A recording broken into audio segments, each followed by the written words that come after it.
మంచిదండి.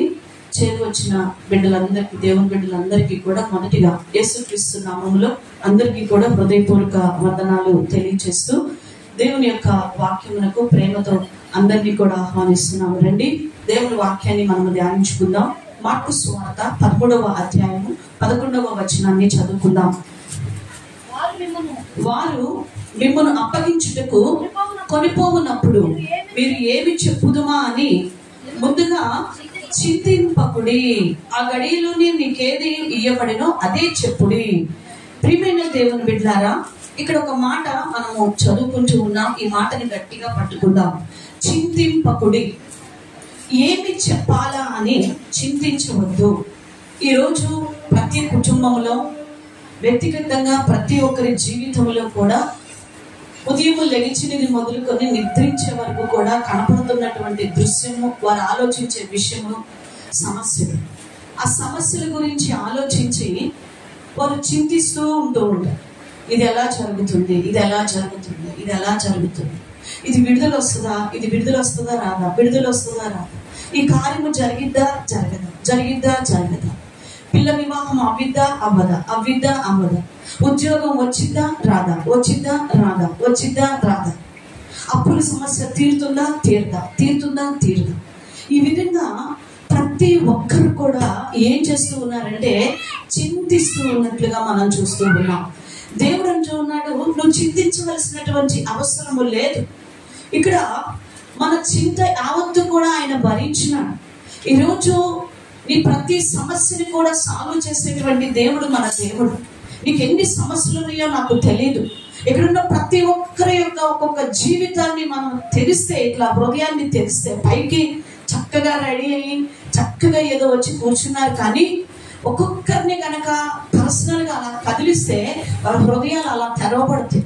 అలా తెరిచినప్పుడు వారి నోటిలో నుంచి వచ్చేటువంటి ఆ యొక్క బాధతో కూడిన మాటలు, ఆ కళ్ళ నిండా కూడా కన్నీరు కారిపోతూ ఉంటూ ఉంటారు. ప్రతి ఒక్కరి జీవితము కూడా ఒక బాధతో ఉన్నట్లుగా మనం చూస్తూ ఉంటాం. ఎన్నో సమస్యలు. కొంతమంది అయితే కదిలించిపోతుంది, నాకు ఏడుపు వచ్చేస్తుంది అంటున్నారు, ఏడుపు వచ్చేస్తుంది అంటున్నారు. ఎన్నో సమస్యలు ఈరోజు నీ జీవితంలో, అనేకుల జీవితంలో. ప్రియ సంగమా, ఈరోజు నీ జీవితంలో కూడా నువ్వు మోయలేనటువంటి సమస్యలు నువ్వు మోస్తూ ఉన్నావేమో, చింతిస్తూ ఉన్నావేమో. ఆ సమస్యలను చూసి ఏ విధంగా సాధ్యపడతాయి, ఎలా జయించాలి ఈ సమస్యలని, ఏ విధంగా నేను నెట్టుకు రావాలి ఈ సంసారాన్ని, ఈ పిల్లల విషయంలో నేనేం చేయాలి, ఇలా చదువు విషయంలో నేనేం చేయాలి, ఇంటి విషయంలో నేనేం చేయాలి అని ఒకవేళ నువ్వు చింతిస్తూ ఉన్నావేమో. ఈరోజు నీ చింత దేవుడు మాట్లాడినప్పుడంట మన చింత అనేది ఉండదండి. దేవుడు మనం మాట్లాడినప్పుడు నువ్వు ఎదుర్కొంటున్న ప్రతి సమస్య మీద కూడా నీ జీవితంలో జయం వస్తుందని దేవుని వాక్యం సెలవిస్తూ ఉన్నాడు. హల్లెలూయా. ఇర్మియా గ్రంథం 33వ అధ్యాయము 3వ వచనంలో మనం చూసుకున్నట్లయితే చూడండి, 33వ అధ్యాయము 3వ వచనాన్ని మనం చదువుకుందాం. నాకు మొరపెట్టుము, నేను నీకు ఉత్తరం ఇచ్చేదను, నీవు గ్రహింపలేని గొప్ప సంగతులను, గూఢమైన సంగతులను నీకు నేను తెలియచేస్తాను. నువ్వు నాకు మొరపెట్టు, నేను నీకు గొప్ప సంగతులు తెలియచేస్తాను. ప్రియ సంగమా, నువ్వు ఎదుర్కొంటున్నటువంటి సమస్యల్లో దేవునికి మొరపెట్టడం నువ్వు నేర్చుకో. నువ్వు మొరపెట్టినప్పుడు దేవుడు అంటున్నాడు, నీకు గూఢమైనటువంటి సంగతులు నేను నీకు తెలియచేస్తాను. నువ్వు ఎదుర్కొంటున్న ఆ సమస్య విషయంలో, నువ్వు కొట్టబడుతున్నటువంటి ఆ శోధన విషయంలో నువ్వు ఎలాగ తప్పించుకోవాలో నేను నీకు తెలియచేస్తాను. నీకు ఒక మర్మాన్ని నేను తెలియచేస్తాను, నీకు ఒక ఆలోచన నేను చెప్తాను. ఎప్పుడు నువ్వు నాకు మొరపెట్టు అంటున్నాడు. లేదు ప్రభా, నా బలముతో నేను వెళ్ళిపోతాను అంటున్నావు, నువ్వు నా జ్ఞానముతో వెళ్ళిపోతాను, నా ఆలోచనతో వెళ్ళిపోతాను అంటూ ఉన్నావు. చాలా మంది ఇలానే వెళ్ళిపోతూ ఉంటారు. వాళ్ళ ఆలోచనలతో అడిగేస్తూ ఉంటారు దేవుడిని, ఏదేదో అడిగేస్తూ ఉంటారు, ఏదేదో అడుగుతూ ఉంటుంటారు. దేవుడి దగ్గర ప్రార్థన చేయాల్సింది బదులు ఏదేదో ప్రార్థన చేసేసుకుంటూ ఉంటారు. వాళ్ళ సొంత ప్రార్థనలు చేసేసుకుంటూ ఉంటారు. వాళ్ళకి నచ్చిన మార్గంలో వెళ్ళిపోతూ ఉంటారు. వాళ్ళకి తోచినటువంటిది దేవుడిని అడుగుతూ ఉంటారు. ఇవ్వకపోతే ఊరుకోరు. ఒక రాజు ఉన్నాడంట, తొగ్లక్ అనే రాజు, ఒక రాజు ఉన్నాడంట. ఆయన భార్య కడుపుతూ ఉన్నదంట. కడుపుతూ ఉంటే అతను కడుపుతున్నప్పుడు, తన భార్య కడుపుతున్నప్పుడు ఆ రాజు ఊహించుకుంటూ ఉన్నాడంట, తనకి ఒక మంచి అందమైనటువంటి పాప పుడుతుంది, ఆమె కుమార్తె పుడుతుంది. ఆమె చక్కగా పెద్ద జడ కలిగి చాలా అందంగా నడుచుకుంటూ నానాని వస్తుంది నా దగ్గరికి, పరిగెత్తుకుంటూ వస్తుంటదని చాలా కలగంటూ ఉన్నాడంట, సొంత ఆలోచనతో కలగంటూ ఉన్నాడు. అయితే ఒకరోజు ప్రసవ కాలం వచ్చేసింది, ఆ భార్య ప్రసవించింది. చక్కని నిజంగానే అతను కోరుకున్నట్టు పాప పుట్టినప్పుడు పాప ఎంత ఉంటుంది పాప? చిన్నిగా ఉంటుంది పాప, చిన్ని కళ్ళు వేసుకొని చిన్ని.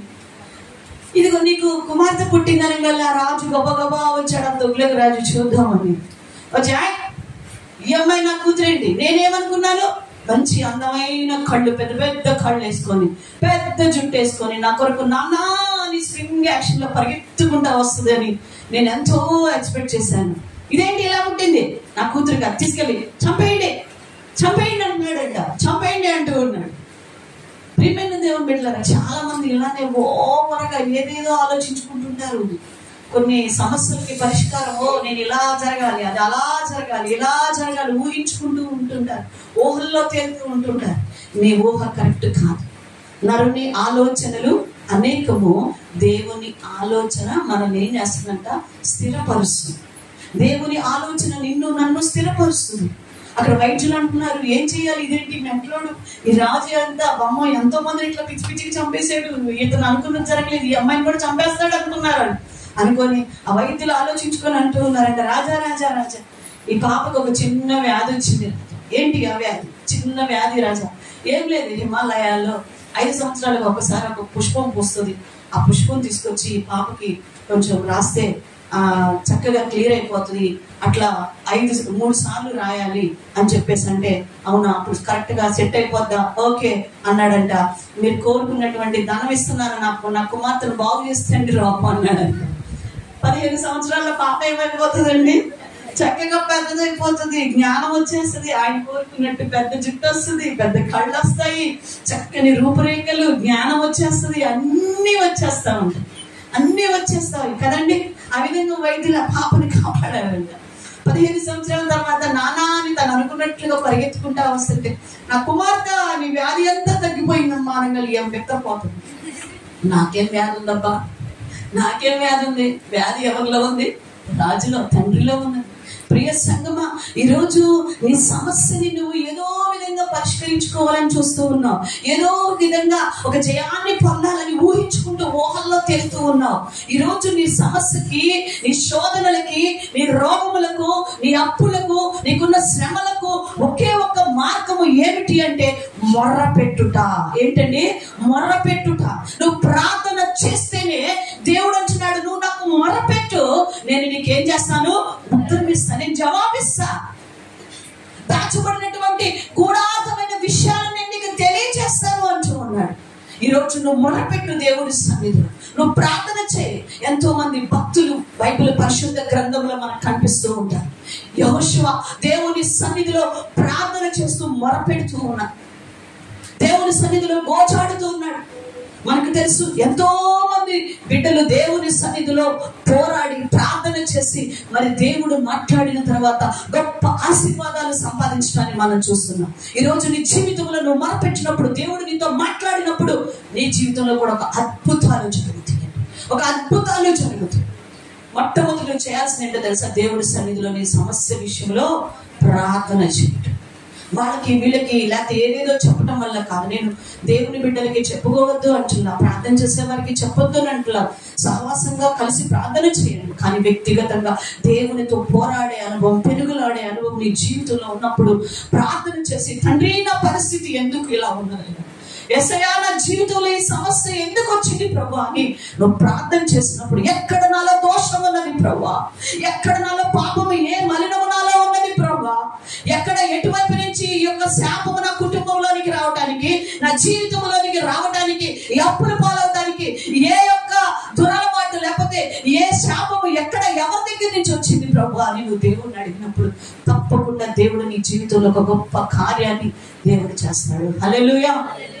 మనము ప్రార్థన చేసినప్పుడు ప్రభువు కార్యాలు చేస్తాడు. ఆయన మాట్లాడినప్పుడు మన జీవితంలో అద్భుతం. అంతేకాదండి, ఆయన మాట్లాడతాడు. ప్రతి ఒక్కరితో కూడా దేవుడు మాట్లాడతాడు. మన దేవుడు ఏమండి, యెహోషువ దేవుని సన్నిధిలో మాట్లాడుతూ ఉన్నప్పుడు, ఆ యొక్క హాయి పట్టణాన్ని జయించలేని స్థితిలో ఉన్నప్పుడు ప్రభువు దగ్గర మాట్లాడుతూ ఉన్నాడు. ఏంటి ప్రభువా, ఎందుకు చిన్న పట్టణాన్ని మేము జయించలేకపోయాం?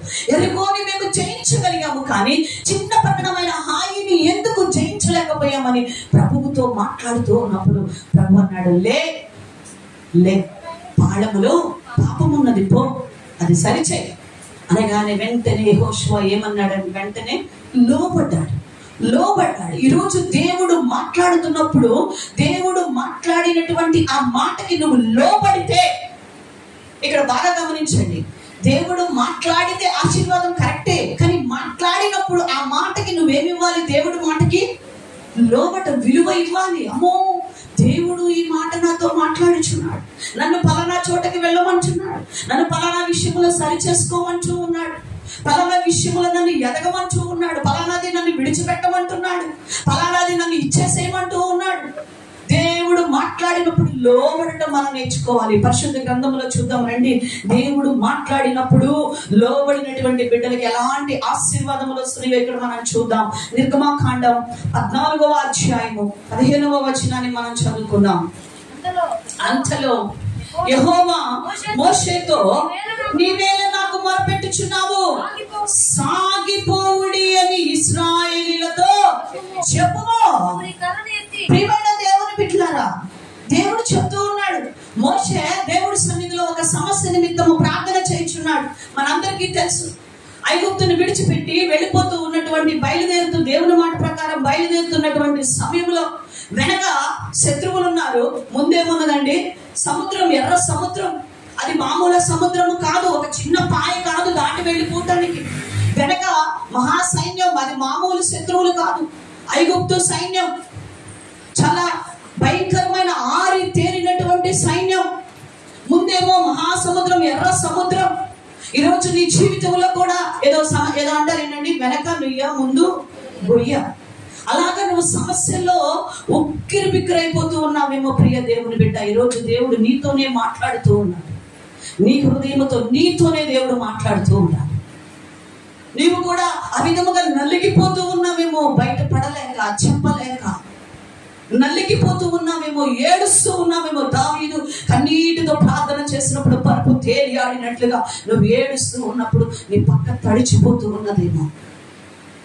ఈ రాత్రి యొక్క మధ్యాహ్న కాల సమయంలో దేవుడు నీతో సెలవిస్తూ ఉన్నాడు. దేవుడి సన్నిధిలో మోషే కూడా మొరపెడుతూ ఉన్నాడు, ప్రభా నేనేం చేయాలి ప్రభా, ఈ లక్షల కాపాలమైన ఇశ్రాయేలు ప్రజలను నేనేం చేయాలి? ఇదిగో వెనక సైనికులు ఉన్నారు ప్రభా, శత్రువులు ఉన్నారు, ముందు చూస్తే సముద్రం ఉన్నది, నేనేం చేయాలి అని ఎక్కడ మొరపెడుతున్నాడండి? ఎవరి దగ్గర? నువ్వు దేవుని దగ్గర మొరపెట్టు. నువ్వు మొరపెట్టు. అందరితో వివరించి చెప్తాంగా మన సమస్య. మరి మా అత్త ఫలానా రోజు ఫలానా మాటలతో బాధ పెడుతుంది, మా కోడలు ఇలా బాధ పెడుతుందని ఇలా విప్పి విప్పి విప్పి క్లుప్తంగా మనం మాట్లాడతాం కదా కొన్ని విషయాలు. అది భర్త గురించో, భార్య గురించో, పిల్లల గురించో, ఏదైనా కానివ్వండి. మనుషుల దగ్గర మాట్లాడుతున్నామే, దేవుని దగ్గర మాట్లాడే అనుభవంలోనికి రావా సహోదరి? దేవునితో మాట్లాడే అనుభవంలోనికి రావా? అయితే దేవుని దగ్గర ప్రార్థన చేస్తున్నారంట మోషే. అడుగుతున్నాడు, ప్రభు ఏం చేయమంటావయ్యా, ఎక్కడికి వెళ్ళమంటావయ్యా నా పరిస్థితి చెప్పండి ప్రభు అంటే. ప్రియ సంగమా, దేవుడు అంటూ ఉన్నాడు, మోషే ఇంకా ఎందుకయ్యా నా దగ్గర మాట్లాడుతున్నావు? లే సాగిపో. ఏమన్నాడండి? సాగిపో. అదే జవాబు. ఇప్పుడు అదే మాట. ఇప్పుడు నేను అన్నాను అనుకో, వెనక మీకు బోల్డ్ అని సమస్యలు, ముందు చాలా ఉంది. సాగిపో అంటే ఊరికక్క ఏ పని పట్టలేదు ఈ పార్శ్వం ఎట్టపోతారు. ఈ అప్లోడ్ వెనకమాల పీకుతుంటే ఆదివారం వదిలిపెట్టేసేసి మందిరానికి రావాలంటారు. ఎట్టొత్తారు? దేవుడు ఏమంటున్నాడు? సాగిపో, నమ్ము, దేవుని మాటని నువ్వు నమ్ము, దేవుని మాటకి నువ్వు లోబడు. మోషే లోబడ్డాడండి ఆ మాటకి. సాగిపో అంటే ఇంకేం మాట్లాడాలి, వేసి నిలబడ్డాడు అంతే. లేచి నిలబడ్డాడు. ముందు ఎర్ర సముద్రం వెనక శత్రువులు ఉన్నారు. సాగిపో అంటున్నాడు, వెళ్ళిపో అంటున్నాడు, నువ్వు ముందు వెళ్ళిపో, పడి వెళ్ళిపో అంటున్నాడు. వెంటనే లోబడ్డాడు. ప్రియ సంగమా, ఈరోజు దేవుని మాటకి నువ్వు లోబడు, దేవుని మాటని నువ్వు నమ్ము. ఈరోజు దేవుని మాటను తప్ప అందరి మాటలు మనం నమ్ముతాం. మీరు చనిపోతే, మీ పేరు మీద ఇన్సూరెన్స్ కట్టుకుంటే, మీరు చచ్చిపోయాక, మీకు యాక్సిడెంట్లు అయ్యాక మీకు ఇన్ని డబ్బులు వస్తాయి అని అనగానే వాడి మాటలు మనం ఏం చేస్తున్నామండి? నమ్ముతాం. ఖచ్చితంగా ప్రతి కుటుంబంలో అందరం కూడా ఏం చేస్తూ ఉంటారంటే ఇన్సూరెన్స్ అనేది ప్రతి ఒక్కళ్ళు ప్రతి దానికి చేస్తారు. ఒక వస్తువులకి చేస్తారు. ఈ మధ్య వస్తువులు కొన్నా చేయించుకుంటున్నారు. మనిషి ప్రాణానికి కూడా, అంటే ఒక మనిషి మాట చచ్చిపోయిన తరువాత నీకు వచ్చింది అంటే మనిషి మాట నమ్ముతున్నావు, కానీ నువ్వు చనిపోయాక పరలోకం ఉందమ్మా, నువ్వు నా మాట ప్రకారం లోబడి జీవించమ్మా అని దేవుడు చెప్తున్న మాటను మాత్రం మనం ఏం చేయట్లా? నమ్మట్లా. చనిపోయాక పరలోకం ఉందంటే నమ్మట్లా. నువ్వు చచ్చిపోయాక డబ్బులు వస్తాయి అంటే మాత్రం నమ్ముతున్నావు. వస్తాయో రావో నువ్వు చూడవాలి, కానీ పరలోకం ఉందో లేదో నువ్వు ఖచ్చితంగా చూస్తావు. నేను ఖచ్చితంగా చూస్తాను. నువ్వు దేవుని మాటని నమ్ము. ఆదిలోనే ఆదాము అవ్వ దేవుని మాటని ఏం చేయలేదంట? నమ్మలా. ఎవరి మాట నమ్మారు? సాతాను మాట నమ్మినారు. కాబట్టి ఏదేను తోట నుంచి ఏమైపోయారు? వెలివేయబడ్డారు ఏదేను తోట నుంచి. ఈరోజు నువ్వు నమ్మి సాగిపో. దేవుడు చెప్తున్నాడు, అక్కడే నిలబడవాక, ఆ సమస్య దగ్గర నిలబడవాక, ఆ సమస్యను చూస్తూ ఉండవాక, ఆ శోధన చూస్తూ ఉండవాక, నీ జీవితంలో నువ్వు ముందుకు సాగిపో. ప్రభు చెప్తున్నాడు, నువ్వు వెళ్ళిపో, నువ్వు నిలబడద్దు, కృంగిపోవద్దు, నువ్వు వెళ్ళిపో. ప్రభు ఈ యొక్క మధ్యాహ్న కాల సమయంలో నీతో సూటిగా మాట్లాడుతున్నాడు. సహోదరి సహోదరుడు, ఎంతకాలం నా కుటుంబం ఇలానే ఉంటది, చిచ్చి మా నాన్న వల్ల నేను ఎదగలేకపోతున్నాను, చిచ్చి ఈ కుటుంబం వల్ల నేను నాకు అయిపోతూ ఉన్నాను అని ఎంతకాలం వాళ్ళ పేర్లు చెబుతా నువ్వు అక్కడే నిలబడతావు. సోమరుడిలాగా, సోమరదానిలాగా నువ్వు సాగిపో. దేవుడు చెప్తూ ఉన్నాడు, ఎంతకాలం భార్య మీద భర్త మీద నెపాలేసి అక్కడే నిలబడిపోతావు? నువ్వు వెళ్ళిపో. నీ భక్తిలో నువ్వు ముందుకు వెళ్ళిపోతూనే ఉండే ప్రభు చెప్తున్నాడు, సాగిపోతే దేవుని మాటకి లోబడి సాగిపోతున్న మోషే జీవితంలో, ఆ యొక్క ఇశ్రాయేలు ప్రజల జీవితంలో మొట్టమొదటిగా ఏ కార్యం జరిగిందో తెలుసా? దేవుడు మాట్లాడితే సమస్యకు పరిష్కారం దొరికిందంట. హల్లెలూయా. ఏం దొరికిందండి? అక్కడ అంటున్నాడు, నీ యొక్క కర్రను ఏం చెయ్యి? చాపు. చదవమ్మా. ఎత్తి చాపి చేయుము. అప్పుడు చూడండి, ఒక పరిష్కారం చెప్తున్నాడు దేవుడు. ముందు సాగిపో అన్నాడు, వెంటనే లోబడ్డాడు మోషే. లోబడినందుకు ఒక చక్కని ఆ పరిష్కారం చూపిస్తున్నాడు. నీ చెయ్యి, నీ కర్రెత్తి, నీ చెయ్యి ఏం చెయ్యి? సముద్రం వైపు చూపు. పరిష్కారం చెప్తున్నాడు, నువ్వు చూపు. అది పాయలైపోతుంది, మీరు వెళ్ళిపోతారు. నేను చెప్తున్నాను ఆలోచన, నువ్వు వెళ్ళు, నేను నీకు ఆలోచన చెప్తున్నాను, నువ్వు వెళ్ళు అంటున్నాడు. ఒక సమస్యకి దేవుడు మాట్లాడినప్పుడు సమస్యకి ఏం దొరికిందంటే అక్కడ పరిష్కారం. నువ్వు ప్రార్థన చేస్తున్నావు, నీ ప్రార్థనకి దేవుడు చెప్పిన మాటకి నువ్వు లోబడినప్పుడు నీ సమస్యకి ఒక పరిష్కారం అనేది నీకు దొరుకుతుంది. దేవుడు ఖచ్చితంగా నీకు ఒక తప్పించుకునే ఒక మార్గమును దేవుడు చూపిస్తాడు. అక్కడ అన్నాడు, ఏం చెప్పవలనో అని నువ్వు చింతించవద్దు. ఏ సమయంలో ఏం చెప్పాలో, ఏ శోధనను ఎలా జయించాలో నేను నీకు అడ్వైజ్ ఇస్తాను. నేనున్నాను నీకు ప్రభు హామీ ఇస్తున్నాడు. మనకి మనుషులు కొంతకాలమే మనతో ఉంటారు, కానీ దేవుడు సదాకాలము మనతో ఉండే దేవుడు. హల్లెలూయా.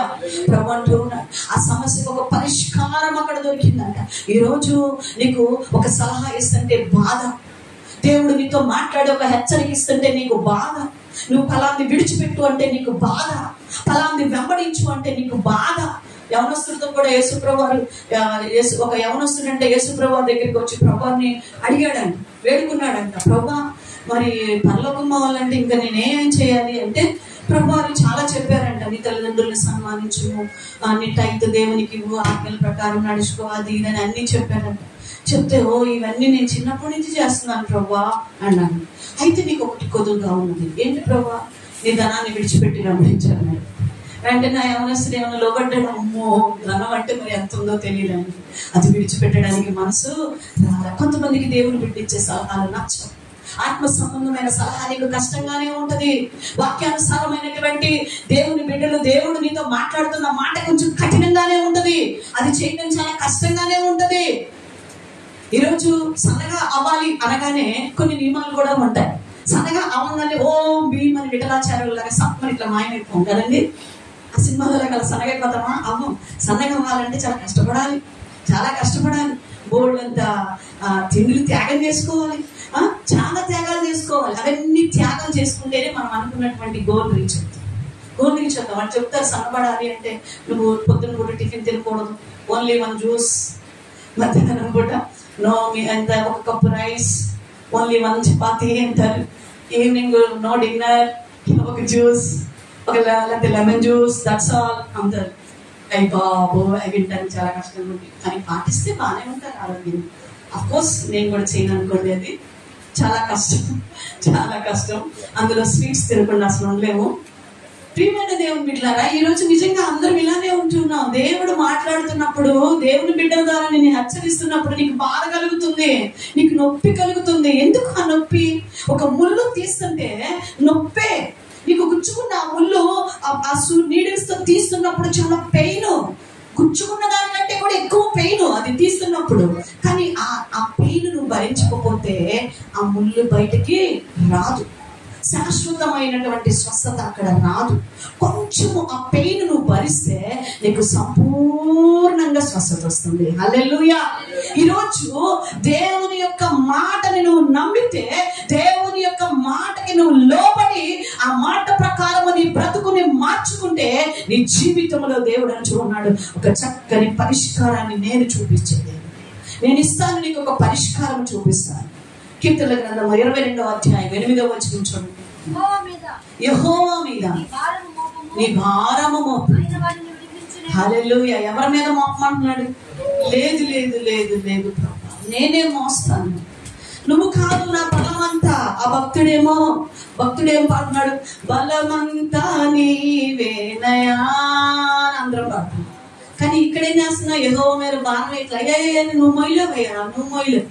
అబ్బే నేను చేసిన పనులు మామూలు పనులు కాదు, నాకున్న సమస్యలు మామూలు, నీకేం తెలుసయ్యా. చాలా మంది నన్ను సేవకురాలుగా నన్ను ఇదే క్వశ్చన్ వేస్తారు. చాలా మీకు తెలియదులే పాస్టర్, మీకు తెలియదు ఏంటంటే నాకు తెలియదు. నిజమే, నాకు తెలియదు. ఒక మానవురాలుగా నీ పెయిన్ నాకు తెలియదు. ఒక మానవురాలుగా నువ్వు ఎంత బాధపడుతున్నావు ఏదో కొద్దిగా తెలిసిద్దేమో, కానీ అంత నాకు తెలియదు. కానీ నీ పెయిన్ భరించిన వ్యక్తి ఒక ఆయన ఉన్నాడు. నీకంటే ఎక్కువ పెయిన్, నీ పెయిన్ ఆయన తీసుకుంటున్నాడు, నీ బాధను ఆయన తీసుకుంటున్నాడు, ఆయన మోస్తున్నాడు. నీ భారం ఆయన మీద పరిష్కారం దేవుడు చూపిస్తాడు. హల్లెలూయా. ఈరోజు నీ సమస్యకి ఒక పరిష్కారము దేవుడు చూపిస్తాడు. సరే, చూపించి మామూలుగా ఉంటాడా దేవుడు? ఊరకుండే దేవుడు కాదు. రెండవదిగా దేవుడు మాట్లాడినప్పుడు, దేవుని మాటకు నువ్వు లోబడినప్పుడు, ఒకటి నీ జీవితంలో నీ సమస్యకి పరిష్కారం చూపించబడుతుంది. 2 నీ జీవితంలో అద్భుతాలు జరుగుతాయి. హల్లెలూయా. ఏం జరుగుతాయండి? అద్భుతాలు జరుగుతాయి. అద్భుతాలు అంతే. ఒక అద్భుతం అలాగా దేవుడు చెప్పినటువంటి ఆ యొక్క చూపించిన మార్గంలో అలా వెళ్ళి పరిష్కారం చెప్పారు. ఆ కర్రలా చూపించగానే ఆ సముద్రం ఏమైపోయిందండి? 2గా చీలిపోయింది. అద్భుతం. ఎంత గొప్ప అద్భుతం అండి! అక్కడ గొప్ప అద్భుతాన్ని అక్కడ మనం చూస్తూ ఉన్నాం. ప్రియ సంగమా, ఈరోజు దేవుని యొక్క సన్నిధిలో నువ్వు ఆయన మాటకి లోబడినప్పుడు నీ జీవితంలో కూడా అద్భుతాలు నువ్వు చూస్తావు. నీ జీవితంలో అద్భుతాలు ఎందుకు ఆగిపోయినాయి అంటే నువ్వు ఆయన మాటని నమ్మటలేదు, ఆయన మాటని నువ్వు తీసుకోవట్లేదు. తండ్రి అంటాడు కదండి, ఒక కుమారుడితో మార్కు సువార్తలు అంటాడు 9వ అధ్యాయం 23వ వచనంలో తన కుమారుడిని ఆ యొక్క తీసుకుని వచ్చినటువంటి ఆ తండ్రితో అంటాడు యేసుప్రభు, నమ్ముట నీ వలనైతే. అంతే. అతడు నమ్మినప్పుడు అద్భుతం చూశాడు తన కుమారుడు జీవితంలో ఒక గొప్ప అద్భుతం. ఈరోజు దేవుని మాటని నువ్వు నమ్మితే అద్భుతం. శతాధిపతి వచ్చి యేసుప్రభుని వేడుకున్నాడు, అయ్యా నా దాసుడు వ్యాధితో ఉన్నాడు, మాట సెలవు చాలు నువ్వు ఒక్క మాట సెలవీయన్నా. నమ్మాడు ఆయన మాటని. అద్భుతం దాసుడు జీవితంలో అద్భుతాన్ని చూశాడు. ప్రియ సంగమా, ఈరోజు దేవుని దగ్గర నువ్వు మొరపెట్టిన మొర వ్యర్థము కాదు. దేవుని మాటలో దేవుని లోబడిన విధానము, నువ్వు చేస్తున్న భక్తి అన్నడు వ్యర్థము కాదు. అద్భుతాలు నీ జీవితంలో దేవుడు కార్యాలు చేస్తాడు. హల్లెలూయా. అద్భుతాలు మన జీవితంలో దేవుడు కురిపిస్తాడండి. మత్తయి సువార్త 11వ అధ్యాయంలో చూడండి 21వ వచనంలో,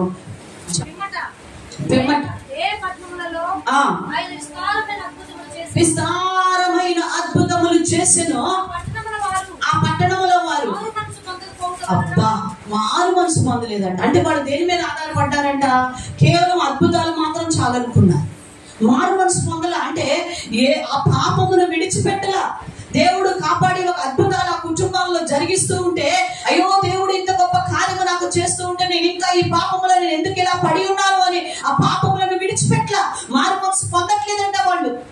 ప్రియ సంగమా, ఈ రోజు నీ జీవితంలో అద్భుతాల మీద బ్రతకటం అనేది అది మంచి పద్ధతి కాదు. మన దేవుడు అద్భుతాలు చేసే దేవుడు అయితే నీ జీవితం అద్భుతములు జరిగినట్లుగా మారు మనసు అనుభవంలోనికి మొదట రావాలి. మారు మనసు నీ జీవితంలో ఒక అద్భుతము జరిగినప్పుడు మరలా ఇంకొక అద్భుతం కూడా జరిగితే బాగుండు, ఇంకొక అద్భుతం కూడా జరిగితే బాగుండు. మన వాళ్ళకి అదేంటి అల్లావుద్దీన్ అద్భుత దీపం లాంటివి దొరకాలి. ఎలాంటివి దొరకాలి? అవి అవి అలాంటివి దొరకాలి. అలాంటి అద్భుతాలు జరుగుతూ ఉండాలంటారు. అంతేగాని పశ్చాత్తాపడం, మారు మనసు పొందాలి, పాపాలు విడిచిపెట్టాం, ప్రభువును వెంబడించాం, ఆయన మాటకి లోబడం. కానీ మాకేం జరుగుతూ ఉండాలి? అద్భుతాలు జరుగుతూ ఉండాలి. ప్రియ సంగమా, ఇది ఎంతవరకు మరి కరెక్ట్ ఒకసారి పరిశీలించు. దేవుడు మాట్లాడితే నీ జీవితంలో నీ సమస్యకి పరిష్కారము, రెండవదిగా నీ జీవితంలో అద్భుతాలు ప్రారంభం. మూడవదిగా చూద్దాం రండి.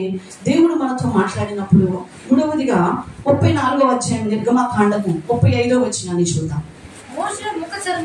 మోషే ముఖ చర్మము ప్రకాశింపగా మోషే ముఖమును చూచిరి. ఏమండి, మోషే దేవునితో మాట్లాడినప్పుడు, దేవుడు మోషేతో మాట్లాడినప్పుడు మోషే యొక్క ముఖ చర్మము మారిపోయింది. అతడు అంతరంగంలో ఎంతో బలము కలిగిన వాడిగా ఉన్నట్టుగా చూస్తాము. కొరింథీయులకు రాసిన 2వ పత్రికలో కూడా చూస్తాం. చూడండి, 4వ అధ్యాయము 16వ వచనం చదవండి.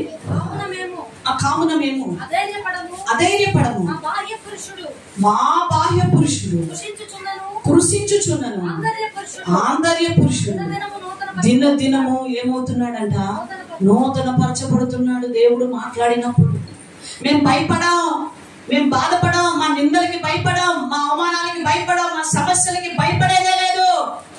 దేనికి మేము భయపడము? మా దేవుడు మాతో మాట్లాడుతున్నప్పుడు సమస్యల కొండ ఎదుట ఉన్నప్పటికీ కూడా మా అంతరంగ పురుషుడు అనగా మా పరిశుద్ధాత్మ దేవుడు మాలో ఏమి కలగజేస్తున్నాడో తెలుసా? బలమును, ధైర్యమును, విశ్వాసమును కలగజేస్తున్నాడు. దేవుడు మాట్లాడినప్పుడు సమస్యల పండలాన్ని ముందున్నా, గొలియాతులు నీ ముందున్నా, నువ్వు ఎలా ఉంటావు తెలుసా? ధైర్యంగా నిలబడుతున్నాంట. హల్లెలూయా. దేవుడు మాట్లాడితే నువ్వు చెల్లించు, భయపడవి. ఏమి దేనికి భయపడలేదు. అందరూ భయపడుతున్నారు, ఇశ్రాయేలు అందరూ భయపడుతున్నారు. ఎవరిని చూసి? గొలియాతుని చూసి. దావీదు భయపడాల. గొలియాతు అంత పెద్ద 6 మూరల జరడున్న గొలియాతు ఎదురుగా ఉన్నా కూడా ఈడే పాటివాడు కుక్కతో సమానం అనుకున్నాడు దావీదు. అందుకే అంటాడు గొలియాతు ఏమన్నా, నేను కుక్క మీద వచ్చినట్టు వస్తున్నావేంది? నేను ఎవరైనా కుక్కనా? అవును, నీ సమస్య అలాంటిదే, నీ సమస్య పనికిరానిదే. నువ్వు చూసే చూపుల్లో అది కనపడుతుంటది నీ సమస్య. అర్థమవుతుందండి? నువ్వు ఎలా చూస్తావో అలా కనిపిస్తూ ఉంటది. మీరు పాత సినిమాలు, విఠలాచారి పాత సినిమాలు చూసింటే ఒకరికేమో అక్కడ ఉన్నటువంటి ఆ దెయ్యము, ఒకరికేమో దెయ్యంలాగా కనిపిస్తుంది, ఇంకొకరికేమో మంచి అందమైన అమ్మాయిలాగా కనిపిస్తూ ఉంటుంది. ఒక అందమైన అమ్మాయిలాగా కనిపిస్తుంటుంది, వాళ్ళు అక్కడే ఉంటారు, అక్కడే చూస్తుంటారు. ఒకరికేమో దెయ్యం కనపడుతుంటది, ఒకరికేమో అందమైన అమ్మాయి కనపడుతుంటది. ఆ టైంలో నువ్వు చూసే చూపులో ఉంటుంది. నీ విశ్వాసం ఎలాగా ఉన్నది? నువ్వు కొండలా, అమ్మో ఇది కొండే, ఇదెంత అనుకుంటే అది ఏమీ ఉండదు. అంత పెద్ద కొండని నువ్వు కొట్టమంటే చిన్న సుత్తితో ఎంత కొట్టగలుగుతావు? ఎంత కొడతామండి మన సుత్తితో? పెద్ద కొండ, అది సమస్య అనుకున్నాం. కొట్టు అన్నాడు, సుత్తిచ్చారు, కొడుతుంటే సరిపోయిద్దా? మన బలం సరిపోదు. అందుకే నా బలమంతా నీవేనయా,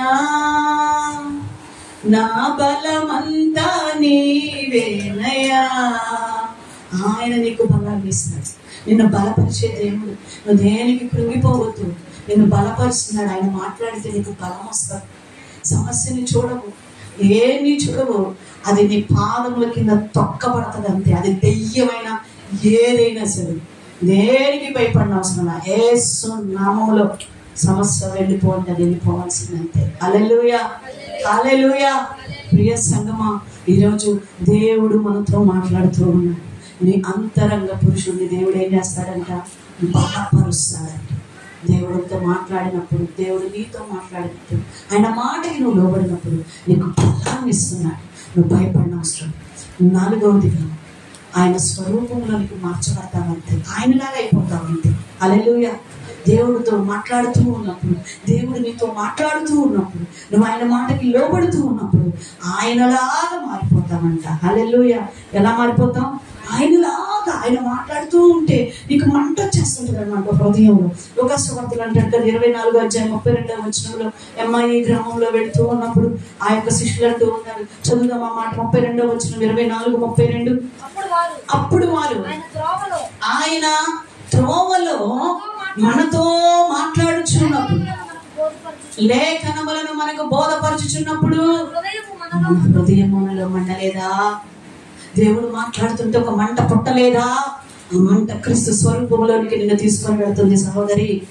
ఆ మంట అపోస్తులను దేవుని స్వరూపంలోనికి మార్చేసింది. సైనికులు అంటున్నారు, ఇస్కరియోతు యూదాతో అంటున్నారు, మేము ఆయన్ని ఎలా గుర్తుపట్టాలి? అక్కడ అందరు శిష్యులు ఉన్నారు కదా, వారిలో యేసు ప్రభువారు ఎవరు అంటే వాళ్ళందరూ ఎలాగున్నారు? ఒకలానే ఉన్నారు. అక్కడ ఉన్న వాళ్ళందరూ ఎలాగున్నారు? ఒకలానే కనపడుతున్నారు. యేసు ప్రభువారిలానే కనిపిస్తూ ఉన్నారు. ప్రభు యొక్క ఆ యొక్క విధేయతల 3.5 సంవత్సరంలో ఈ యొక్క ఇస్కరియోతు యోధా తప్ప మిగతా అపోస్తులు ఏం చేశారో తెలుసా? ప్రభువు వలే జీవించటం, ప్రభువు వలే నడుచుకోవటం, ప్రభువు వలే మాట్లాడటం, ప్రభువు వలే బ్రతకటానికి అలాగా అలవాటైపోయి అలాగే నేర్చేసుకున్నారంట. వాళ్ళని చూడగానే ప్రభు కనిపిస్తూ ఉన్నారు. హల్లెలూయా. ఈరోజు మనం ఏం నేర్చుకుంటాం సంఘంలో? సేవకులను చూసి మా పాస్టర్ గారు ఇట్లా దువ్వాడు కాబట్టి ఇక నుంచి నేను కూడా ఇట్లా దువ్వుతా. మా పాస్టర్ గారు ఇట్లా గడ్డం పెంచారు, నేను కూడా ఇక్కడ ఇట్లా పెంచుతా. మా పాస్టర్ గారికి ఇలా ఇది పెట్టుకొచ్చారు, అలా చేశారు, నేను కూడా ఇలా చేస్తా. ఇలాంటి రూపాల్లోనికి మార్చబడమని చెప్పట్లేదండి. దేవుని స్వరూపములోనికి మనము మార్చబడదుము గాక. హల్లెలూయా. దేవుడు మాట్లాడుతూ ఉన్నప్పుడు నీలో ఒక మంట పుడుతుంది. ఆ మంట ప్రభువు వలే బ్రతుకుటకు, ప్రభువు వలే జీవించుటకు నేను చూచినప్పుడు యేసు ప్రభువాన్ని చూసినట్టు ఉంటుంది అంటారు. హల్లెలూయా. ఏమంటే పేతురు గారు యేసు ప్రభువాన్ని సిలువ వేస్తూ ఉంటుంటే మత్తయి సువార్తలో మనం చూస్తాం 26వ అధ్యాయం 73వ వచనంలో ప్రభువారిని సిలువ వేస్తూ ఉంటుంటే అక్కడ ఫస్ట్ ఒకసారి ఒక చిన్నది వచ్చింది, నువ్వు కూడా యేసయ్య శిష్యుల్లో ఒకడవు కదా అంటే no no no no no no అంటాడు. మళ్ళీ ఇంకొక చిన్నది వచ్చి అడిగితే no no no no no అంటాడు. అలా 3వసారి ఒక ఆయన వస్తాడు, నువ్వు నిజంగా యేసు ప్రభు దగ్గర ఉన్న వ్యక్తిని, నీ పలుకు నీ సాక్ష్యం చెప్తుంది, నీ పలుకు నిన్ను గుర్చి సాక్ష్యం చెప్తుంది, నీ మాట అలానే ఉంది. యేసయ్య దగ్గర ఉన్నప్పుడు యేసయ్య ఎలా మాట్లాడితే అలానే ఉంది. లేదు, నువ్వు యేసయ్య శిష్యుడివే. వాళ్ళు గుర్తించలేకపోయారు. వాళ్ళు కూడా యేసు ప్రభులాగా మారిపోయారంట. అపోస్తలుడు పౌలు అంటారు, నేను క్రీస్తుని పోలి నడుచుకున్న ప్రకారం నేను నన్ను పోలి నడుచుకున్నాను. ఏమండి, దేవుడు మాట్లాడితే ఎంత గొప్ప ఆశీర్వాదం అండి. ప్రభులాగా మారిపోతున్నామంట. మనల్ని చూసేవారు మా తండ్రి వస్తాం, ఇక దెయ్యమే ఏమొస్తే దెయ్యాన్ని చూసినట్టే, ఒక రాక్షసు వచ్చినట్టే, ఒక యుద్ధం వచ్చినట్టే ఆయన వస్తున్నారు. ఒకళ్ళని చూస్తే పిసినారితనం గుర్తొచ్చేది, ఒకళ్ళని చూస్తే గర్వం కనపడతా ఉంటుంది, ఒకళ్ళని చూస్తే బూతులు కనపడుతుంటాయి, వాళ్ళని ఒకళ్ళని చూస్తే సరసోక్తులు కనిపిస్తూ ఉంటాయి. అట్లా అంటే ఒక్కొక్కళ్ళ రూపం చూస్తున్నప్పుడు, ఒక్కొక్క మనిషిని చూస్తున్నప్పుడు వాళ్ళలో ఉన్న మనస్తత్వము ఆ రూపంలో అలా కనిపిస్తూ ఉంటుంది. నీలో ఎవరు కనపడాలంటే యేసయ్య మాట్లాడుతూ ఉన్నప్పుడు యేసయ్యలాగా కనపడాలి. యేసయ్యలాగా నీ మాటలు, యేసయ్యలాగా నీ చూపులు, యేసయ్యలాగా నీ క్రియలు అన్నీ ఉండాలని దేవుడు కోరుకుంటూ ఉన్నాడు. అవునక్క, నిజమే, ఇదంతా బాగుంది, దేవుడు మాట్లాడితే ఆశీర్వాదం కరెక్టే. మరి నేను కూడా ప్రార్థన చేస్తున్నాను కదా, బాగా వినండి, నేను కూడా ప్రార్థన చేసుకుంటున్నాను కదా, అంత బిగ్గరగా చేయకపోయినా, అంత కన్నీటితో చేయకపోయినా, నాకు వచ్చినట్టు చాటుమాటుకైనా నేను ప్రార్థన చేస్తున్నాను కదా, దేవుడు ఎందుకు నాతో మాట్లాడట్లేదు, దేవుడు ఎందుకు నా సమస్యకు పరిష్కారం చూపించట్లేదు, దేవుడు ఎందుకు నాకు విడుదల ఇవ్వట్లేదు, ఎందుకు నా శోధన మీద జయం ఇవ్వట్లేదు అంటే చాలా ఉన్నాయి. కానీ 2 విషయాలు చెప్పి నేను ముగించేస్తాను. ఫస్ట్ మనం చదువుకున్నాం మార్కు సువార్తలో 13వ అధ్యాయం 11వ వచనంలో చెప్పుకున్నాము. ఏంటిదంట? చింతించుట వలన. ఏంటి వల్లంట? చింతించటం అన్న. చింతించిన వాళ్ళు ఎవ్వరు కూడా దేవుని స్వరాన్ని వినలేరు. చింతించేవాళ్ళు, అనాలోచనగా ఉండేవాళ్ళు దేవుని స్వరము వినపడరు. పిల్లల్ని చూడండి, పిల్లలు ఏదైనా ఆటలు ఆడుతున్నప్పుడు, డ్రాయింగ్ వేస్తున్నప్పుడు, పిల్లలు పెద్దోళ్ళు కూడా పని చేస్తూ ఉంటుంటే మనం కాకేస్తూ ఉంటాం, పిలుస్తూ ఉంటాం. ఆడ మన సహోదరి పోస్తూ ఉంటాం, దోశలు పోస్తే ఇంట్లో ఏదో తీసుకొచ్చుకోవడానికి వెళ్తా ఉంటుంది. అమ్మ కొంతసేపు ఆగు, కొద్దిసేపు నాకు తింటాను అని చెప్పామనుకోండి, అది మైండ్కి ఎక్కలేదన్నమాట, అంటే వినపడదు. ఎందుకంటే తన ఆలోచన, తన యొక్క మనస్సు వేరే దాని మీద ఉండటం వల్ల. అర్థమవుతుందండి? మా ఐషు కూడా బొమ్మలు వేస్తూ ఉంటుంది. ఐషు పిలుస్తూ ఉంటుంది, చాలాసార్లు పిలుస్తాం, పలకదు. తర్వాత ఐషు అంటే అమ్మాయి చెవుడు కాదు, ఆ అమ్మాయి మనస్సు వేరే దాని మీద ఉన్నది. అర్థమవుతుందంటే వేరే పని మీద ఉన్నది, దీని మీద మనసు పెట్టలేదు. ఈరోజు చాలా మంది దేవుని యొక్క మరి అనేకమైన లోక చింతల వల్ల, అనేకమైన చింతల గురించి ఆలోచించుచూ కూర్చోవడం వల్ల ప్రభువు మాట్లాడుతున్న ఆ స్వరం ఏం చేయట్లేదంట, వీళ్ళకి వినపడట్లేదు. దేవుడు నీతోనే మాట్లాడుతున్నాడు, నీకు అర్థం కావట్లేదు. నీకు అర్థం చెప్పావులే, భలే ఇచ్చావులే, భలే చెప్పారులే. ప్రియ సంగమా, దేవుడు మాట్లాడుతున్నాడు, మనుషులు కాదు. నీకు సలహాలు ఇవ్వాల్సిన అవసరం నాకు లేదు, లేకపోతే పెద్దలకి, దేవుని బిడ్డలు, అధికారులకు ఎవరికి లేదు నీకు సలహాలు ఇచ్చే అంత టోళం కాదు. కేవలము దేవుని నామములో నీ బ్రతుకు, నా బ్రతుకు, మన బ్రతుకులు బాగుండాలని దేవుడు మాట ప్రకారముగా మాట్లాడుతూ. ప్రియ సంగమా, ఈరోజు దేవుని స్వరం వింటల్లా. ఎందుకంటే నీ సమస్యను ఒక చింతలాగా ఆలోచిస్తూ కూర్చున్నావు. చింతించటం వలన సమస్యలు నువ్వు పెద్దగా చూస్తూ ఉండటం వల్ల ప్రభువు స్వరం వినట్లేదు. ప్రభువేమో ఫిలిప్పి 4:6 అంటాడు, దేనిని గూర్చి మీరేం చేయొద్దు, చింతించొద్దు. అదే సామెతలు అంటాడు 24:10, శ్రమ దినమున నీవు కృంగిపోవద్దు. కృంగిన ఎడల నువ్వేమవుతున్నావు, చాతగాని వాడివి. దేవుని స్వరము నీవు వినినట్లయితే కృంగిపోవంట. ఒక్క మాట చదువుకుందాం చూడండి, కీర్తన గ్రంథం 143వ అధ్యాయం 7-8 వచనాలు మనం చదువుకుందాం. యెహోవా, నా ఆత్మ క్షీణించుచున్నది, త్వరగా నాకు ఉత్తరం ఇవ్వు. చూడండి, నా ఆత్మ క్షీణించుచున్నది, నాకు ఉత్తరం ఇవ్వు. అంటే దేవుడు మాట్లాడితే ఆత్మ ఏమవుదు, క్షీణించదు. ఆత్మ బలం కలిగి ఉంటుంది. అంటే దేవుడు మాట్లాడినప్పుడు నువ్వు బ్రతుకుతున్నావు, నువ్వు కృంగిపోవట్లేదు. కానీ ఈరోజు నువ్వు కృంగిపోవటం వల్ల, నీ జీవితంలో చింతనే చూడటం వల్ల దేవుని స్వరం వెళ్ళలేకపోతున్నావు, దేవుని మాటను గ్రహించలేకపోతున్నావు. నీ సమస్యలుగానే ఉంటూ ఉన్నాయి నీ జీవితంలో. ఆశీర్వదించబడిన వాడు నెమ్మదిగా ఉంటాడు, సమాధానంతో ఉంటాడు, కలవరపడడంట. అది రెండో విషయాన్ని తెలియజేస్తాను, ఎందుకు దేవుని స్వరము వినలేకపోతున్నావు. రెండో విషయాన్ని తెలియజేస్తాను. రోమాపత్రిక 8వ అధ్యాయము 5వ వచనం. నేను ముగింపులోకి వెళ్ళిపోతున్నాను. శరీరానుసారులు శరీర విషయముల మీద మనస్సు పెట్టుదురు, ఆత్మానుసారులు అది. శరీరానుసారులు శరీరం మీద మనసు పెడుతున్నారు, ఆత్మానుసారులు ఆత్మ విషయాల మీద మనసు పెడుతూ ఉన్నారు. సో ఈరోజు ఇంకా నువ్వు శరీరానుసారిగా ఉన్నావు కాబట్టే, శరీర సంబంధమైన విషయాల గురించి ఆలోచిస్తూ ఉన్నావు కాబట్టే దేవుని స్వరం వెళ్ళలేకపోతున్నావు. ఇంకా నీ జీవితంలో శరీర క్రియలు చావన, శరీర సంబంధమైన ఆశలు చావన. శరీరానుసారులు శరీర సంబంధమైన వాటినే వింటూ ఉంటారు. చూడండి, అంత కష్టపడి యెహోవా దేవుడు ఆదాము అవ్వను సృష్టించి, ఏదైనా తోటను సృష్టించి, తోటలో సకల వృక్ష ఫలములను చక్కగా సృష్టించి దేవుడు పెడితే, దేవుని స్వరమును వింటూ సాయంత్రం పూట రోజు సంతోషంగా గడుపుతున్న వీడు ఒక్కసారి అపవాది స్వరం వినగానే ఏమైపోయాడు, తప్పని. ఎందుకంటే శరీరానుసారమైన మనసు వచ్చేసింది. ప్రియ సంగమా, ఈరోజు శరీరానుసారమైన మనస్సు నీలో ఉన్నప్పుడు, ఇంకా లోకమును ప్రేమించే మనసు, ధనమును ప్రేమించే మనసు, లోక ఆచారములను ప్రేమించే మనసు నీలో ఉంటే నీవు దేవుని స్వరం వినలేవు. శరీర కార్యములు స్పష్టమై ఉండవని గలతీ పత్రికలో అంటాడు. చదువుదాం రండి. గలతీలకు రాసిన పత్రిక 5వ అధ్యాయము 19వ వచనాన్ని చదువుకుందాం. గలతీ 5:19. శరీర కార్యములు స్పష్టమైనవి, అవేమనగా జారత్వము.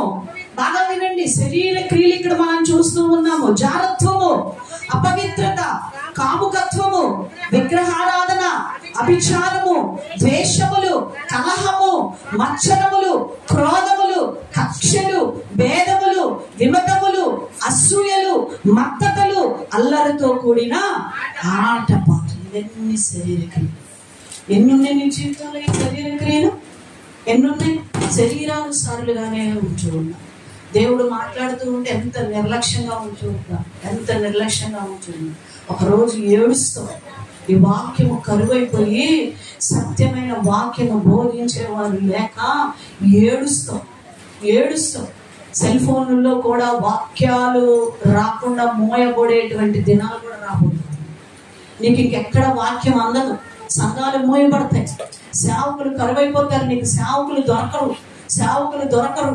దేవుని వాక్యం నాకు అందుతుందిలే ఫోనుల్లో, టీవీల్లో అనుకున్నాం.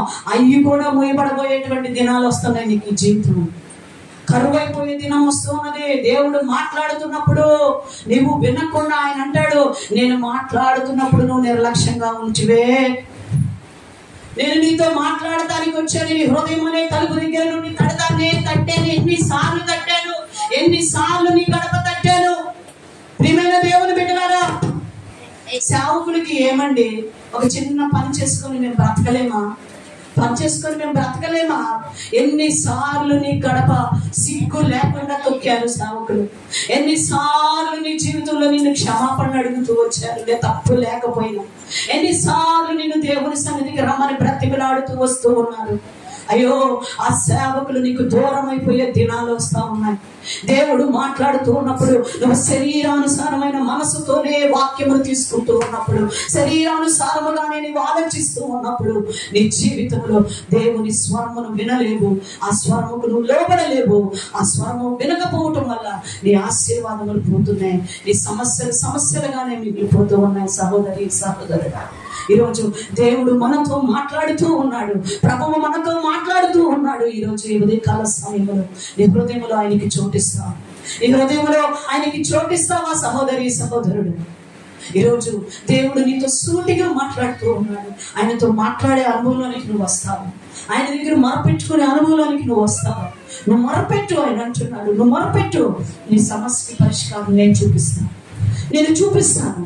నువ్వు లోబడి నా మాటకి నీ జీవితంలో అద్భుతాలు చేస్తాను. నేను మౌనార్కుని అంటున్నా. నేను ఎవరి మాట వినను, ఎవరిని నేను లెక్క చేయను. ఈ మాటలు నేను ఎవరిని ఉద్దేశించి చెప్పుటలేదు సంగమా. దేవుడు పలకమన్నటువంటి చెప్పమన్న వాక్యములు నేను ఇక్కడ బోధిస్తున్నాను.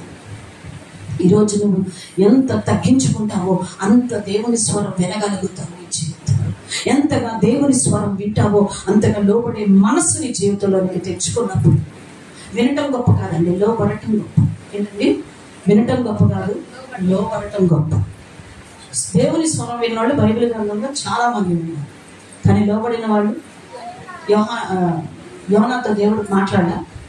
ఏం చెప్పాడు? దేవుడి స్వరం ఇది, ఎక్కడికి వెళ్ళమన్నాడు? నినివేకి వెళ్ళు అన్నాడు. లోబడ్డా? లోబడా.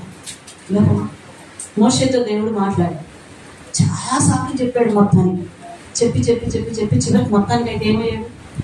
కానీ చెప్పగానే టక్కన లోబడ్డాడు. మన అయ్యగారు, మన తండ్రి, మనందరికి మోపురుషుడు అబ్రహాం గారు. అబ్రహాం లే, కమాన్ గెట్ అప్, నేను చూపించే దేశానికి పో. ఎందుకు ప్రభా? ఎక్కడికి వెళ్ళమంటావు ప్రభా? ఏం ప్రభా ఇది? అయ్యో, నాకు పిల్లలు కూడా లేరు, నేనేదో మా పెద్ద చిన్న పిల్లలు అందరిని చూసుకుంటూ సంతోషంగా ఏదో గడుపుతూ ఉన్నాను. ఎక్కడికి వెళ్ళాలి? ఏమండి, స్వజనాన్ని విడిచిపెట్టడం అంటే ఎంత కష్టమో తెలుసా? చాలా మంది అనుకుంటూ ఉంటారు, ఎక్కడి నుంచో వచ్చి ఎక్కడో ఉంటున్నారని చాలా చులకనగా చూస్తూ ఉంటారు. అలా నన్ను కూడా ఎంతో మంది చూస్తూ ఉంటూ ఉంటారు. ఎంతో మంది నన్ను చూస్తూ ఉంటారు. ప్రియ సంగమా, అది ఎంత కష్టమో తెలుసా? మన సొంత ఊరిని, సొంత ఇంటిని, సొంత జనాంగాన్ని విడిచిపెట్టి దేవుడు వెళ్ళు అన్న స్థలం దగ్గరికి వచ్చి నిలబడి ఎన్ని అవమానాలు, ఎన్ని నిందలు, ఎన్ని భరించాలో తెలుసా? అబ్రహాము బావులు తవ్వుతుందంటే వాళ్ళు వచ్చి, యాడ్ నుంచి వచ్చావు, ఎక్కడి నుంచి వచ్చావు, ఇది మాదే లాక్కునే వాళ్ళంట, పూడి చేసేవాళ్ళంట ఇస్సాకు గారిని. ఎంత భయంకరంగానో తెలుసా? ఎన్ని నిందలు పడ్డారో తెలుసా? కానీ ఇవ్వబడ్డాడండి. అందుకే ఒకళ్ళు ఇచ్చేదండి దేశం, సొంత దేశాన్ని దేవుడు ఇచ్చేసాడు. హల్లెలూయా. కానాను దేశానికే అధికారిని చేసేసాడండి. ఈరోజు మనందరం కూడా అబ్రహాము సంతానం అనబడుతూ ఉన్నాం. లోబడ్డాడు, దేవుని స్వరం విని లోబడు. అద్భుతాలు అబ్రహాము జీవితంలో ఎంత గొప్ప అద్భుతాలు. ప్రియ సంగమా, నీ జీవితంలో, నీ కుటుంబంలో, నీ సంఘములో ఇలాంటి అద్భుతాలు దేవుడు మెండుగా చేయనుగాక. ఆమేన్. మోకరించండి, ప్రార్థన చేసుకుందాం. ప్రభు సన్నిధిలో ప్రార్థన చేసుకుందాం. ప్రతి ఒక్కరూ కూడా దేవుని సన్నిధిలో విరిగి నెరిగిన హృదయంతో ఇంకెటూ మనసు పెట్టద్దు, పైకి లేకపోతే బయటికి వెళ్ళద్దు. అందరూ మోకరించండి, ప్రార్థనలో గడుపుదాం.